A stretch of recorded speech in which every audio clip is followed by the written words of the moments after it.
Assalamualaikum warahmatullahi wabarakatuh. Alhamdulillahilladzi khalaqal mauta wal hayata liyabluwakum ayyukum ahsanu amala. Asyhadu an la ilaha illallah wahdahu la syarika lah wa asyhadu anna Muhammadan abduhu wa rasuluh. Allahumma salli wa sallim ala nabiyyina Muhammad wa ala alihi wa sahbihi wa man wala. Amma ba'd. Para jamaah yang dirahmati Allah, alhamdulillah pagi ini kita bisa berjumpa dan senantiasa kita berharap mudah-mudahan setiap perjumpaan kita, termasuk perjumpaan kita pada pagi hari ini, benar-benar menjadi perjumpaan yang mendapatkan ridha dari Allah Subhanahu wa taala. Amin. Para jamaah yang dirahmati Allah, kemarin kebetulan saya punya banyak acara dari pagi sampai sore, dan saya betul-betul menikmati acara demi acara karena saya merasa mendapatkan sesuatu yang sangat membahagiakan, karena hampir semua yang saya lakukan bersama-sama dengan teman-teman saya dalam acara itu adalah sesuatu yang sangat harapkan. Pertama, saya bisa bertemu dengan staf saya di kantor, dan staf saya merespon dengan sangat bagus dan punya gagasan yang luar biasa untuk memajukan program kerja yang sudah kami rancang untuk tahun akademik 2021-22. Pada tahun ini kami akan punya konsentrasi untuk membangun kegiatan yang mengarah pada proses pematangan kepemimpinan dan bagaimana kita membangun kegiatan untuk pengkaderan umat, utamanya di lingkungan Muhammadiyah. Akan ada satu adagium yang muncul sebagai ucapan dari kita untuk semua.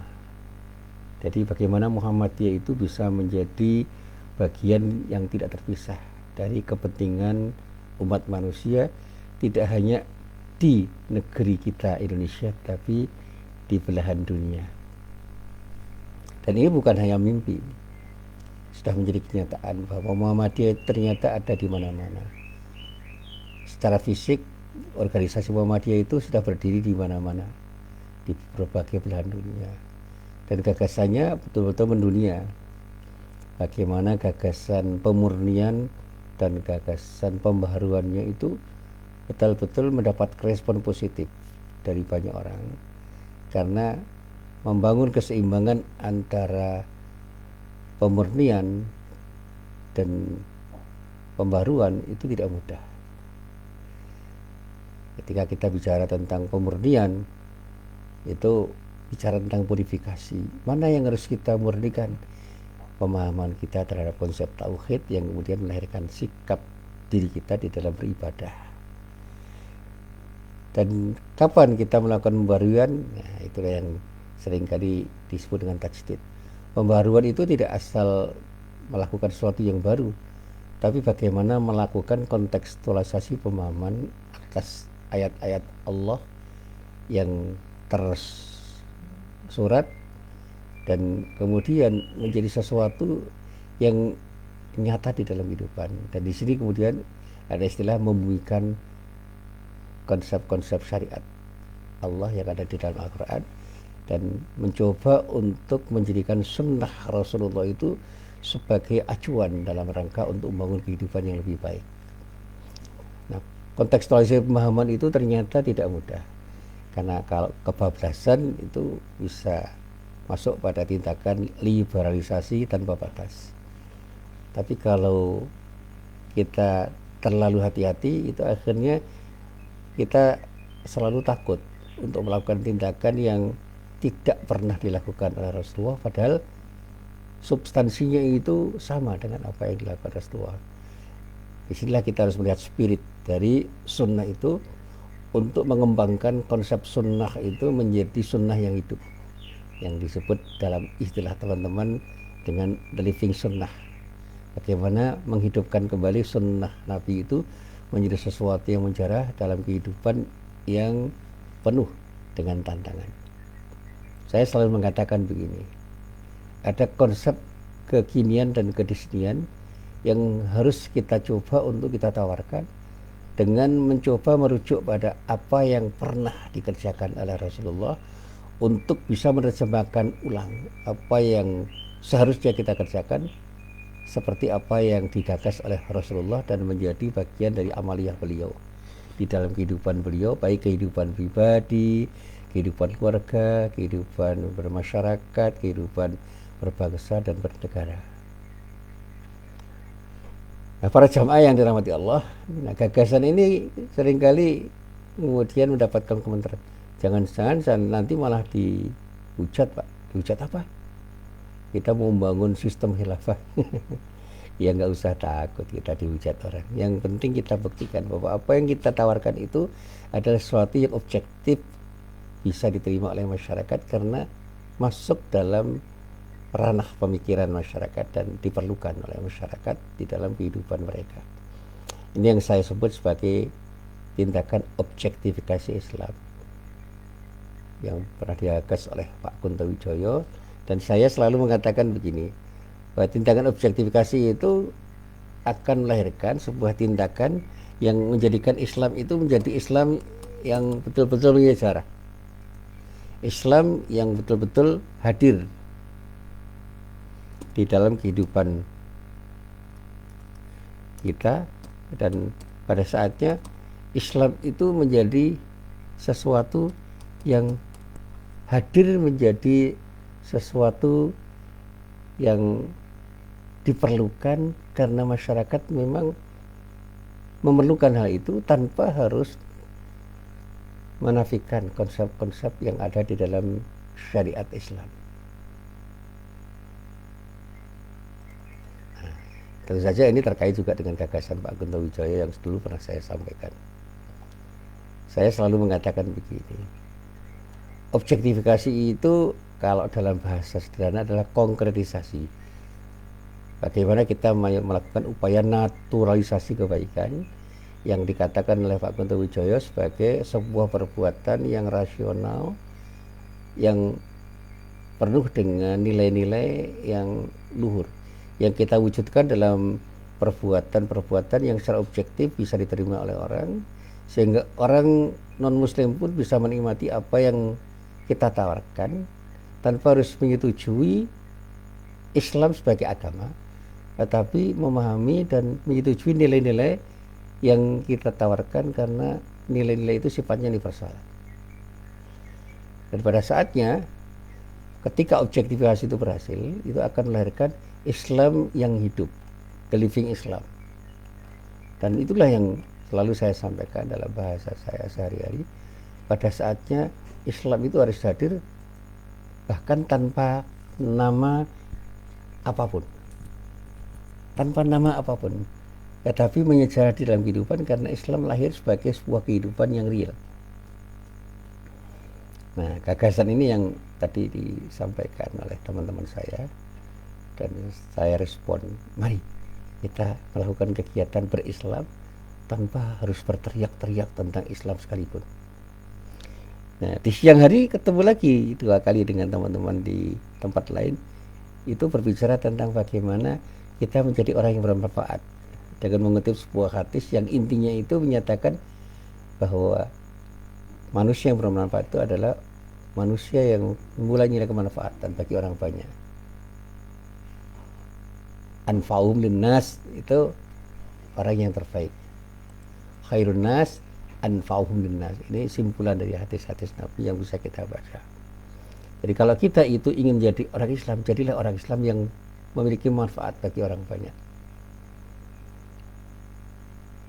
Dan yang terakhir, sore hari sebelum saya pulang ke rumah, saya membaca sebuah artikel tentang bagaimana kita itu membahagiakan diri kita tanpa harus melakukan tindakan yang bisa menyulitkan atau menyusahkan orang lain.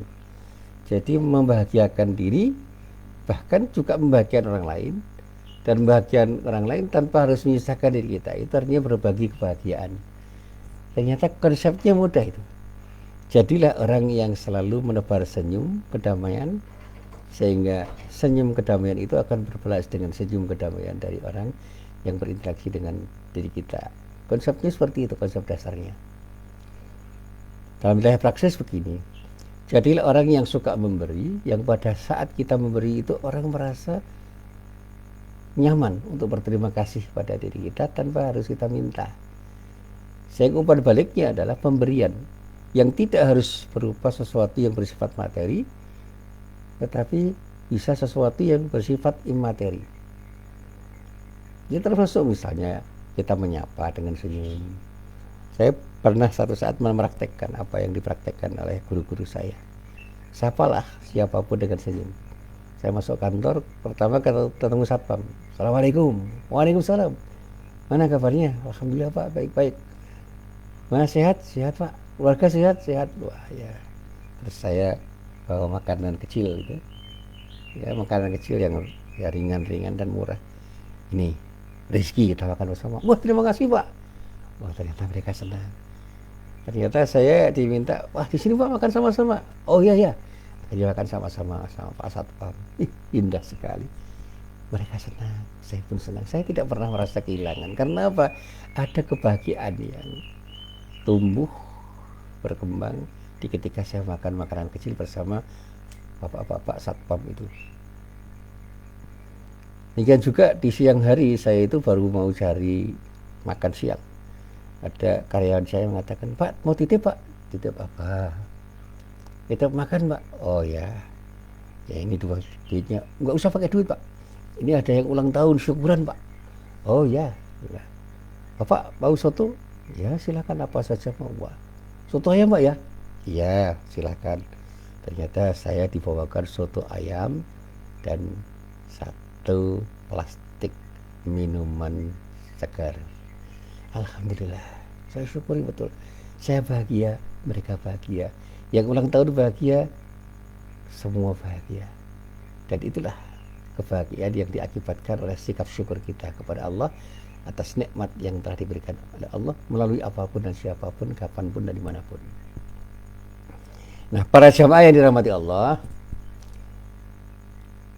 saya ingin melanjutkan apa yang menjadi pengalaman saya kemarin itu dengan menjelaskan apa yang ingin saya bagi pada para jamaah pada pagi hari ini tentang anugerah yang membahagiakan.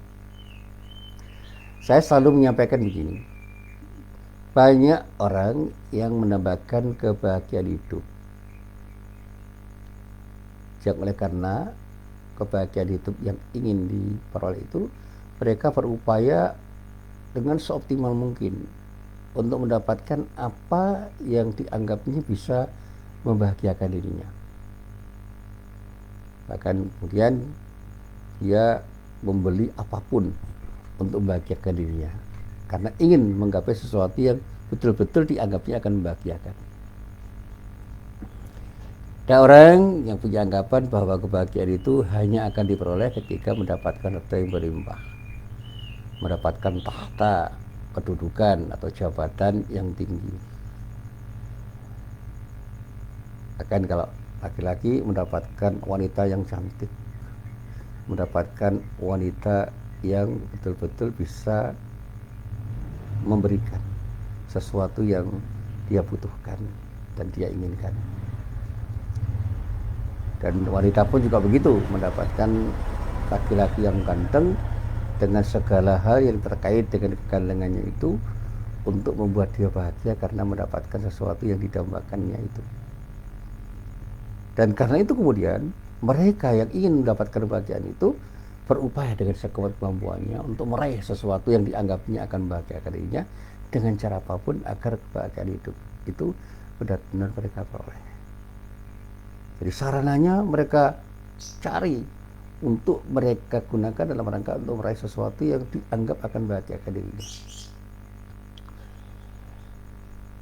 Nah, kalau orang itu menganggap bahwa harta yang melimpah itu akan membahagiakan, maka orang akan mencari harta yang melimpah itu dengan cara apapun, termasuk dengan cara-cara yang sebenarnya tidak dibenarkan. oleh syariat Islam. Kalau seorang laki-laki itu memandang bahwa kebahagiaan itu hanya akan diperoleh ketika mendapatkan wanita yang secantik-cantiknya, maka untuk mendapatkan wanita yang cantik dia akan mengorbankan semuanya, meskipun harus dengan cara yang melanggar prinsip-prinsip syariat. Perempuan pun juga begitu, untuk mendapatkan laki-laki yang didambakannya, maka dia akan melakukan apapun yang harus dia lakukan untuk mendapatkan laki-laki yang didambakannya itu, dengan cara apapun. Dan kalau dia tidak mendapatkannya, maka dia akan kecewa. Orang yang ingin mendapatkan kebahagiaan dengan mendapatkan jabatan yang setinggi-tingginya, maka dia akan berupaya untuk mendapatkannya dengan cara apapun.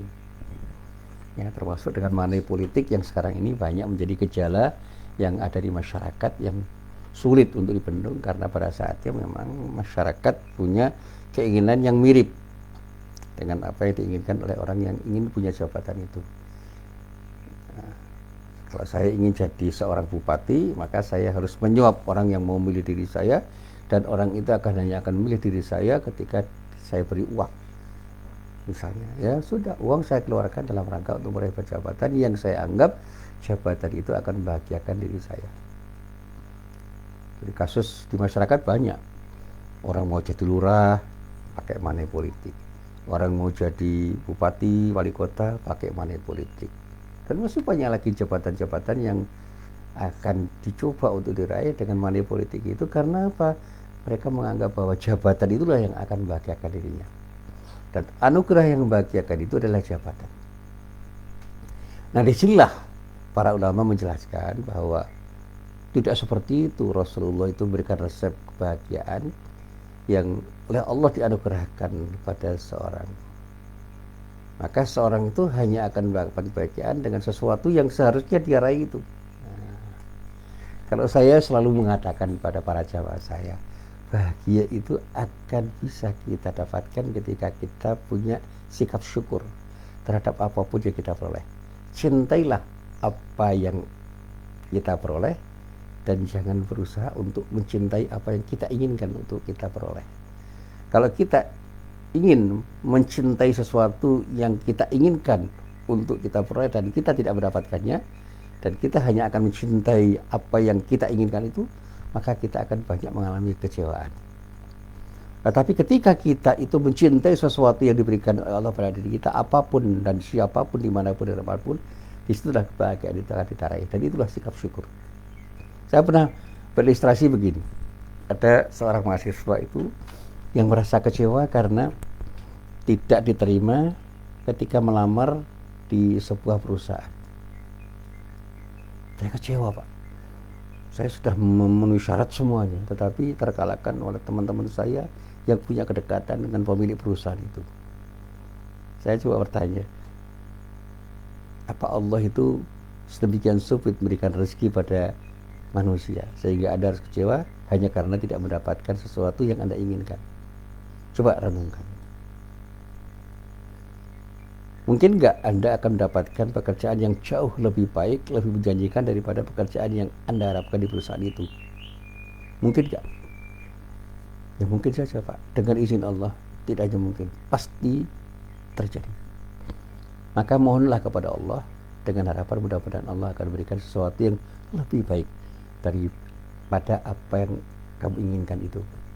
Sudah, berdoalah dan berikhtiar sekuat kemampuan Anda untuk menyiapkan diri dalam rangka meraih sesuatu yang menurut Anda itu terbaik, dan mohonlah kepada Allah, ya Allah, berikanlah padaku sesuatu yang terbaik untuk diriku, sehingga semua yang terbaik yang saya terima itu akan membahagiakan diriku.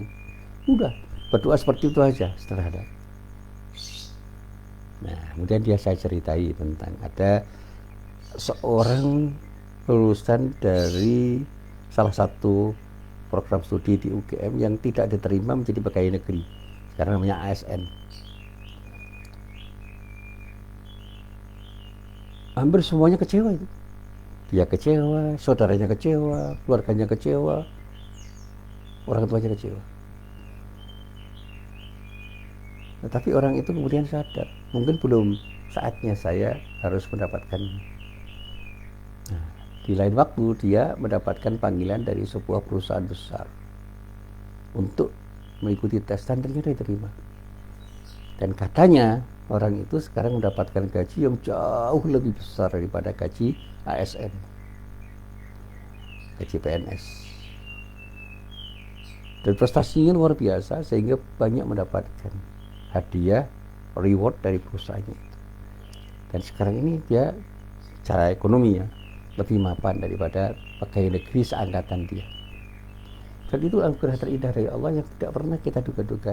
Tetapi kalau Allah sudah berkenan dan memberikan sesuatu yang terbaik, Allah segera akan memberikannya kepada kita, kapanpun dan dimanapun dengan cara apapun.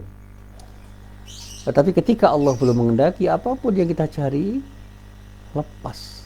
Dan bahkan yang ada di tangan pun bisa lepas karena Allah menghendaki untuk lepas. Saya pernah membaca sebuah hadis, tapi ini kemudian saya coba untuk saya kembangkan. Rasulullah itu pernah bersabda di dalam sebuah hadis yang diriwayatkan oleh Imam Al-Baihaqi di dalam kitab Al-Mu'jam Al-Awsat juz 7, halamannya halaman 179, hadisnya hadis nomor 7212. Dan juga dikutip lagi di dalam kitab Syu'abul Iman juz 6 halaman 246, hadisnya nomor 4115. Dan hadis ini juga diriwayatkan oleh Imam At-Tabarani di dalam kitab Al-Mu'jam Al-Kabir juz 9 halaman 340, hadisnya nomor 11111, yang semuanya itu berasal dari sahabat Abdullah bin Abbas radhiyallahu anhu. Sabda Rasulullah itu dikatakan bahwa Rasulullah pernah bersabda, arba'un man u'tiyahunna faqad u'tiya khairan dunia wal akhirah. Ada 4 hal, ada 4 perkara yang jika dianugerahkan kepada seseorang, maka sungguh ia telah dianugerahi kebaikan dunia dan akhirat. Ada 4 hal, 4 perkara, 4 macam hal yang ketika 4 hal itu dianugerahkan pada seseorang, semua orang, maka dikatakan orang itu telah dianugerahi oleh Allah berupa anugerah yang akan membahagiakan kehidupannya di dunia dan di akhirat. Karena apa? Nilainya baik di sisi Allah. Apa itu? Dikatakan qalbun syakiran, yaitu hati yang selalu bersyukur. Wa lisanun dzakirun, lidah yang selalu berzikir. Wa badanun 'alal bala'i sabirun, tubuh yang sabar atas cobaan. Wa zaujatun la tabghihi khawnan fi nafsiha wala malih, dan istri salihah yang sama sekali tidak pernah berkeinginan untuk mengkhianati suaminya, baik terhadap dirinya maupun harta suaminya. 4 anugerah tersebut keseluruhannya masuk dalam upaya manusia, dan masing-masing anugerah itu berdiri sendiri dan memerlukan berbagai tahapan upaya yang harus dilakukan oleh orang untuk meraihnya. Ada proses pelatihan, ada proses pembiasaan diri dalam proses untuk bisa membuat 4 anugerah itu menjadi sesuatu yang dia raih dan membahagiakan dirinya.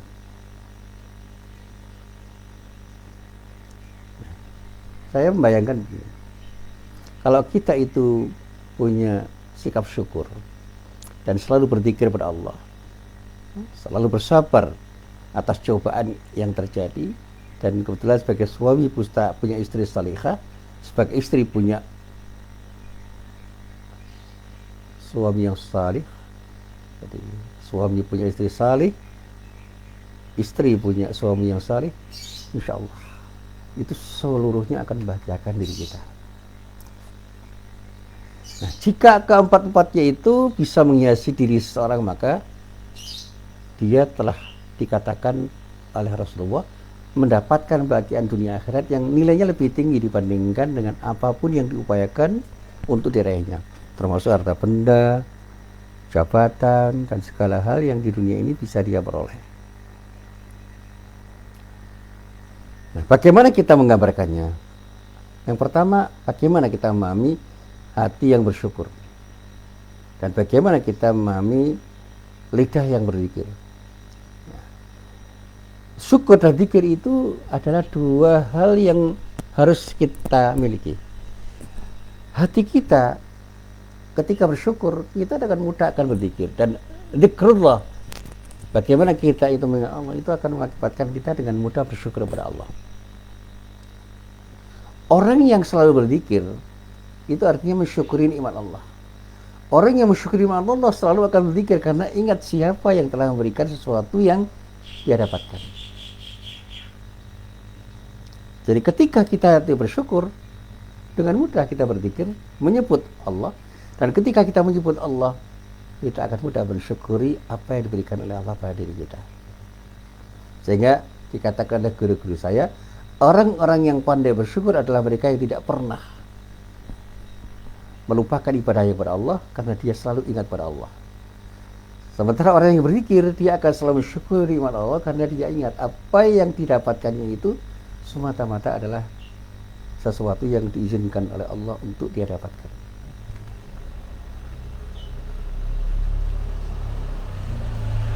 Lalu bagaimana dengan kesabaran? Sabar itu adalah sesuatu yang harus ada dalam setiap saat, karena apa? Ujian kesabaran itu datang tanpa kita duga. Sehingga ada proses pelatihan yang terus-menerus. Jadi ujian kesabaran itu datang tiba-tiba. Maka kita harus melatih diri untuk bersabar kapanpun dan dimanapun, karena pada saat kita itu menghadapi ujian, kita siap untuk menghadapinya dengan sebaik-baiknya. Saya katakan bahwa kehidupan dunia itu penuh dengan ujian. Dan hanya mereka yang bersabar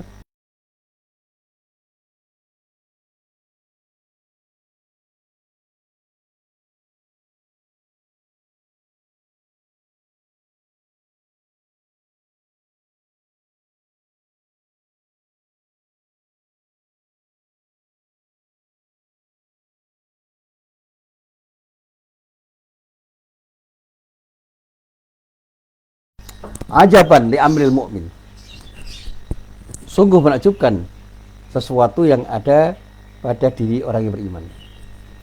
Inna amrahu kullahu khairun wa laysa dzaka li ahadin illa lil mu'mini. Semua yang terjadi pada dirinya itu disikapi dengan sikap positif. Dan hal itu tidak akan pernah terjadi kecuali pada orang yang beriman.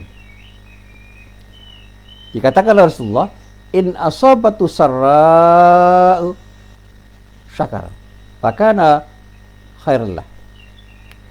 Jika dia sedang memperoleh sesuatu kebaikan, dia segera bersyukur, dan yang seperti itulah sesuatu yang baik untuk dirinya. Wa in asabatu darra sabar, fakana khairullah. Dan kalau dia ditimpa sesuatu yang buruk, dia akan selalu bersabar, dan yang demikian itu juga baik baginya. Artinya apa? Dia selalu berpikir positif terhadap kejadian apapun. Kejadian yang baik dan buruk itu selalu disikapi dengan sikap positif. Dia akan selalu bersyukuri nikmat Allah dan akan selalu bersabar ketika mendapatkan ujian apapun yang datang pada dirinya. Inilah hadis yang diriwayatkan oleh Imam Muslim dari Suhaib bin Sinan. Nah, terkait dengan istri salihah, itu terkait juga dengan bagaimana kita menyikapi keberadaan istri salihah yang kita peroleh dari Allah. Istri salihah itu adalah istri yang selalu membahagiakan suaminya, karena apa?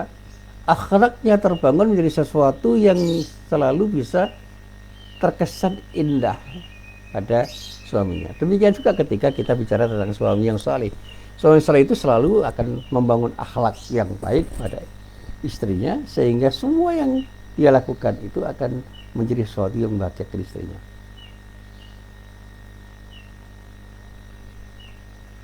Ketika istri itu di rumah, dia akan bisa menjaga diri. Ketika dia di luar rumah, selalu akan bisa menjaga diri. Dan ketika dia bersama suaminya, dia akan selalu memberikan yang terbaik untuk suaminya. Demikian juga sebaliknya, suami yang saleh itu akan selalu hadir di hadapan istrinya dengan kehadiran yang membahagiakan, karena dia akan selalu memberikan yang terbaik pada istrinya.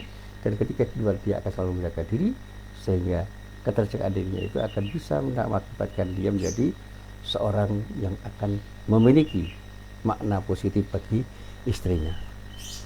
Nah, kalau suami itu mendapatkan istri yang salihah, seorang istri pun mendapatkan suami yang saleh. Dan interaksi antara istri yang salihah dengan suami yang saleh itu akan membangun sinergi yang luar biasa untuk menghadirkan sakinah dalam keluarga. Dan ketika mereka mempunyai anak, tentu saja anak-anaknya pun akan bisa mendapatkan sesuatu yang positif dari kesalehan bapak ibunya yang sama-sama soleh dan solehah untuk bisa membangun kebahagiaan bersama anak-anaknya. Dan kalau kemudian ditambahi dengan anak-anak yang soleh, wah luar biasa. Anak yang soleh itu akan bisa memberikan kontribusi positif bagi orang tuanya. Dan interaksi antara suami istri yang soleh dan solehah, bapak ibu yang soleh dan anak-anak yang soleh, itu akan melahirkan sinergi yang luar biasa untuk membangun kesalehan di dalam hidupnya, sehingga terciptalah keluarga sakinah. Dan kalau itu kita perluas, masyarakat pun akan mendapatkan dampak positif dari keluarga sakinah. Dan insya Allah ketika di masyarakat itu berisi keluarga-keluarga sakinah, insya Allah masyarakat pun akan menjadi masyarakat yang sakinah, dan pada saatnya akan mendapatkan ridho dari Allah, dan karena ridhonya dia akan mendapatkan sesuatu yang terbaik dari Allah Subhanahu wa ta'ala. Nah, para jamaah yang dirahmati Allah, mari kita belajar untuk menggapai semuanya itu. Jadilah orang yang benar-benar selalu bersyukur, dan jadilah orang-orang yang selalu ingat kepada Allah. Jadilah orang-orang yang selalu bersabar di dalam menghadapi segala macam ujian dari Allah. Dan bersyukurlah ketika kita mendapatkan istri yang salihah dan suami yang saleh, dan mudah-mudahan dari pribadi yang salih bagi semua orang itu akan memberikan kontribusi positif bagi siapapun, dimanapun dan apapun, karena interaksi orang-orang soleh itu akan melahirkan kesalehan yang akan bisa memberi manfaat bagi siapapun, dimanapun dan kapanpun, insya Allah. Inilah apa yang bisa saya sampaikan pada pengajian pada pagi hari ini, mudah-mudahan bermanfaat. Billahi taufiq wal hidayah. Assalamualaikum warahmatullahi wabarakatuh.